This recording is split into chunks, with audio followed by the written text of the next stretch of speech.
السلام علیکم ورحمۃ اللہ وبرکاتہ۔ میرے عزیز طلباء و طالبات، کل ہم لوگوں نے ہمارے ماضی سے کچھ معلومات حاصل کیے تھے۔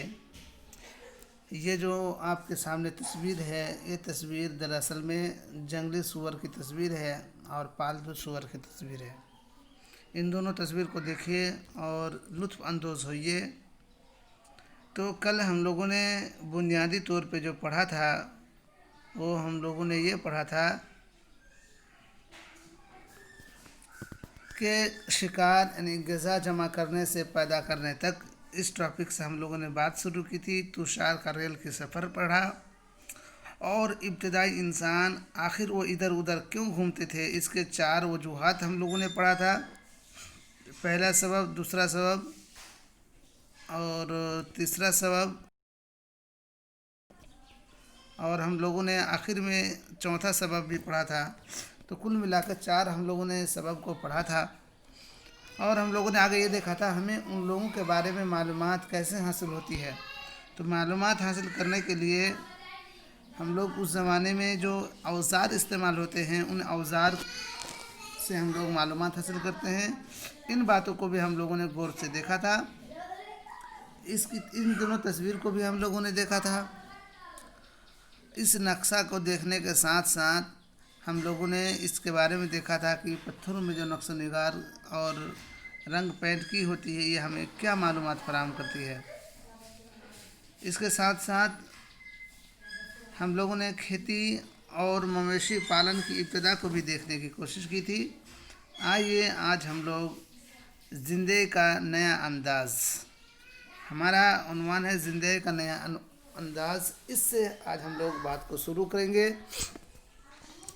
ایک ہی شروع کرتے ہیں کہ اگر تم کسی پودے کے بیج کو بوتے ہو تو تم دیکھو گے کہ اسے اگنے اور نشو و نما پانے میں کچھ وقت لگتا ہے۔ ان میں کچھ دن، مہینے یا سال تک لگ سکتے ہیں۔ لہٰذا جب لوگ پودے کی کاشت کرنے لگے تو اس کی نگرانی اور دیکھ بھال کے لیے انہیں کافی عرصے تک ایک ہی جگہ پر رہنا پڑا۔ دیکھیے، چونکہ پرانے زمانے میں لوگ کاشت یعنی کھیتی باڑی نہیں کیا کرتے تھے، اور وہ لوگ قدرتی جو پھل مول ہوتے تھے انہی پہ منحصر رہا کرتے تھے۔ لیکن جب یہ لوگ بیج بونا شروع کیے تو کچھ پھل 2 دن میں، کچھ مہینے میں، کچھ سال میں اگتے تھے۔ یہی وجہ ہے جب ہم نے کہیں بیج ڈالا زراعت کے لیے، کھیتی کے لیے، تو اس کی دیکھ بھال کے لیے ہمیں وہاں رہنا ہوگا۔ تو اسی طرح یہ لوگ بھی وہاں رہنے لگے۔ تو بیج بونے سے لے کر فصل کے پکنے تک پودوں کی آبپاشی، گھاس پھوس صاف کرنے، جانوروں اور چڑیوں سے ان کی نگہداشت کرنے جیسے بہت سے مرحلے میں شامل تھے۔ کٹائی کے بعد اناج کا استعمال بہت احتیاط سے کرنا پڑتا تھا۔ اناج کو کھانے اور بیج دونوں صورتوں میں یہ حفاظت رکھنا اشد ضروری تھا، اس لیے لوگوں کو اس کی ذخیرہ اندوزی یعنی اسٹوریج کا راستہ تلاش کرنا پڑا۔ بہت سے علاقوں میں لوگوں نے مٹی کے بڑے بڑے برتن بنائے، ٹوکریاں بنی یا پھر زمین میں گڑھا کھودا تاکہ اناج کو محفوظ رکھا جا سکے۔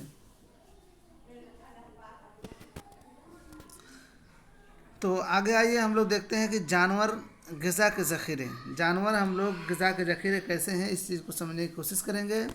جانوروں کی تعداد میں قدرتی طور پر اضافہ ہوتا رہتا ہے۔ اگر جانوروں کی نگہداشت کی جائے تو ان کی تعداد تو بڑھتی ہی ہے، ساتھ ہی ان سے دودھ بھی حاصل ہو سکتا ہے۔ صرف یہی نہیں بلکہ جانوروں سے ہمیں گوشت بھی حاصل ہوتا ہے۔ بالفاظ دیگر، مویشیوں کو پالنا خوراک کی ذخیرہ اندوزی کرنے کے مترادف ہے۔ یعنی کوئی اگر جانور کو پالتا ہے، اس کا مطلب یہ ہے کہ وہ ذخیرہ اندوزی کر رہا ہے خوراک کی۔ یعنی ایک اگر گائے پالا جائے تو وہ دودھ بھی دیتی ہے، اس کے بچے گوشت بھی فراہم کرتی ہے، اس کے چمڑے سے دیگر کام بھی ہم لوگ لے لیتے ہیں۔ اس طرح وہ بہت سارے سامان فراہم کرتے ہیں، غذا فراہم کرتے ہیں۔ دیکھیے، غذا کے علاوہ جانوروں سے کیا کیا حاصل کیا جا سکتا ہے۔ تو غذا کے علاوہ غذا کے طور پر دودھ اور گوشت، اس کے علاوہ جو اس جانور کے چمڑے ہیں اس سے ہم کیا کیا حاصل کر سکتے ہیں، کیا فائدہ اٹھا سکتے ہیں. تو یہ سوال کیا گیا، آپ اس کے جواب تلاش کریں گے، اور جواب تلاش کرتے وقت آپ کو دشواری ہو تو آپ ہم سے پوچھیں گے بھی، ہم آپ کی رہنمائی کریں گے. اب آگے ہے کہ موجودہ دور میں جانوروں کا استعمال کس طرح کیا جاتا ہے. تو ابھی حالات حاضرہ میں آپ دیکھ ہی سکتے ہیں کہ جانور ہماری زندگی میں کس طرح ہمیں مدد فراہم کر رہی ہے، اور اس کا استعمال ہم کس کس کاموں کے لیے کرتے ہیں. آئیے آگے دیکھتے ہیں کہ پہلے زمانے کے کسان اور جانور پالنے والوں کے بارے میں جانکاری حاصل کریں. تو نقشہ نمبر 2 صفحہ نمبر 13 دیکھو، یہ دیکھنے کے لیے کہا جا رہا ہے، جو کہ ہم لوگوں نے اس سے پہلے بھی دیکھا ہے. تو دیکھیں کہ آپ کو نیلے مربع نظر آئیں گے. آئیے دیکھتے ہیں صفحہ نمبر 13 کو. ٹھیک ہے،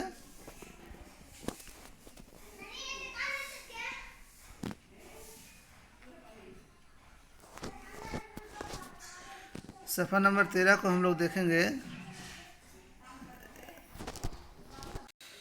جی ہاں، اس نقشہ کو ہم لوگوں نے پہلے بھی دیکھا تھا، پھر دوبارہ دیکھ رہے ہیں کہ دیکھیں مہر گڑھ نیلے مربع کو دیکھیں، ہیلور، پیمپلی اور کولڈیوا چرندہ اور داوجلی ہرننگ، یہ سارے جو نام ہیں اس نام کو دیکھیے، اور آگے چلیے پھر ہم لوگ آگے وہاں سے دیکھتے ہیں.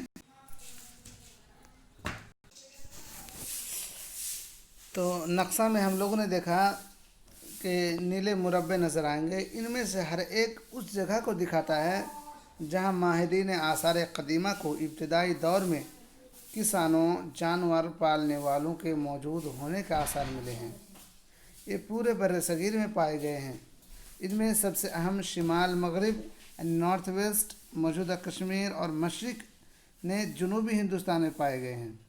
یہ پتہ لگانے کے لیے کہ آیا یہ مقامات کسانوں اور جانور پالنے والوں کی بستیاں تھیں یا نہیں، سائنسدان کھدائی میں برآمد پودوں اور جانوروں کی ہڈیوں کے نمونوں کا مطالعہ کرتے ہیں.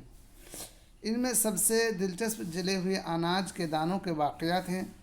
ایسا لگتا ہے کہ غلطی سے یا دانستہ طور پر جلائے گئے ہوں گے. سائنسدان ان اناج کے دانوں کی شناخت کر سکتے ہیں. اس طرح ہمیں معلوم ہوتا ہے کہ اس بر صغیر کے مختلف علاقوں میں بہت ساری فصلیں اگائی جاتی رہی ہوں گی. سائنسداں مختلف جانوروں کی ہڈیوں کی بھی شناخت کر سکتے ہیں. آئیے دیکھتے ہیں کہ یہ لوگ مستقل سکونت کی طرف، یعنی اب دھیرے دھیرے یہ لوگ گھومنتو جو تھے، ایک جگہ سے دوسری جگہ جو سفر کیا کرتے تھے، وہ لوگ اب ایک جگہ قیام کرنے لگے، مستقل سکونت اختیار کرنے لگے. تو اس بارے میں کیا کہتے ہیں کہ ماہرین آثار قدیمہ کو کچھ مقامات پر جھوپڑیوں اور مکانوں کے نشانات ملے ہیں. مثلاً برزہوم، جو موجودہ کشمیر کے لوگ گڑھے کے نیچے گھر بناتے تھے، جنہیں گڑھا یعنی گھر پٹ ہاؤس کہا جاتا تھا. ان میں نیچے اترنے کے لیے سیڑھیاں ہوتی تھیں. یہ انہیں سرد موسم سے محفوظ رکھتے ہوں گے. ماہرین آثار قدیمہ کو جھوپڑیوں کے اندر اور باہر دونوں ہی مقامات پر کھانا پکانے کی بھٹیاں ملی ہیں. ایسا محسوس ہوتا ہے کہ لوگ موسم کے اعتبار سے اندر یا باہر کھانا پکاتے ہوں گے. تو اس زمانے کی جو لوگ رہتے تھے، ابھی لوگ کھدائی کر رہے ہیں تو پتہ چلتا ہے کہ لوگ واقعی ایک جگہ مستقل ٹھہراؤ اختیار کرنے لگے، اور زمین کے اندر اور زمین کی باہر جو چولہے ملے ہیں، اس سے یہ پتہ چلتا ہے کہ لوگ موسم کے اکارڈنگ، موسم کے حال اور حالات کے مطابق ہی کھانا پکایا کرتے تھے. سردی کے موسم میں زمین کے اندر کھانا پکاتے تھے، جبکہ گرمی کے موسم میں زمین کے اوپر کھانا پکاتے تھے. تو ایک گڑھا گھر کی تصویر بناؤ. دیکھیے یہ مس پرنٹ ہے، اتنا کو نہیں دیکھنا ہے. آگے یہ ہے کہ بہت سی جگہوں سے پتھروں کے اوزار بھی ملے ہیں. ان میں سے کئی ایسے ہیں جو قدیم حجری اوزاروں سے مختلف ہیں. اس وجہ سے انہیں نیو لیتھک عہد مانا گیا ہے. اس میں وہ اوزار بھی تھے جن کی دھار کو زیادہ تیز کرنے کے لیے ان پر پالش کی جاتی تھی۔ اوکھلی اور موصل کا استعمال اناج اور پودوں سے حاصل ہونے والی دیگر چیزوں کو پیسنے کے لیے کیا جاتا تھا۔ آج ہزاروں سال بعد بھی اوکھلی اور موصل کا استعمال اناج پیسنے کے لیے کیا جاتا ہے۔ اسی طرح قدیم حجری اوزار کو بنانا اور اس کا استعمال متواتر ہوتا رہا ہے۔ کچھ اوزار ہڈیوں سے بھی بنائے جاتے تھے۔ کئی قسم کے مٹی کے برتن بھی برآمد ہوئے ہیں۔ کبھی کبھی ان پر سجاوٹ بھی کی جاتی تھی۔ ان کا استعمال چیزوں کو رکھنے کے لیے کیا جاتا تھا۔ رفتہ رفتہ لوگ برتنوں کا استعمال کھانا پکانے کے لیے بھی کرنے لگے۔ چاول، گیہوں اور دلہن جیسے اناج اب غذا کا اہم حصہ بن گئے تھے۔ اس کے ساتھ ہی لوگ اب کپڑے بھی بننے لگے تھے۔ اس کے لیے کپاس جیسے ضروری پودے اگائے جا سکتے تھے۔ کیا یہ تبدیلیاں ہر جگہ ایک ساتھ رونما ہوں گی؟ ایسی بات نہیں ہے۔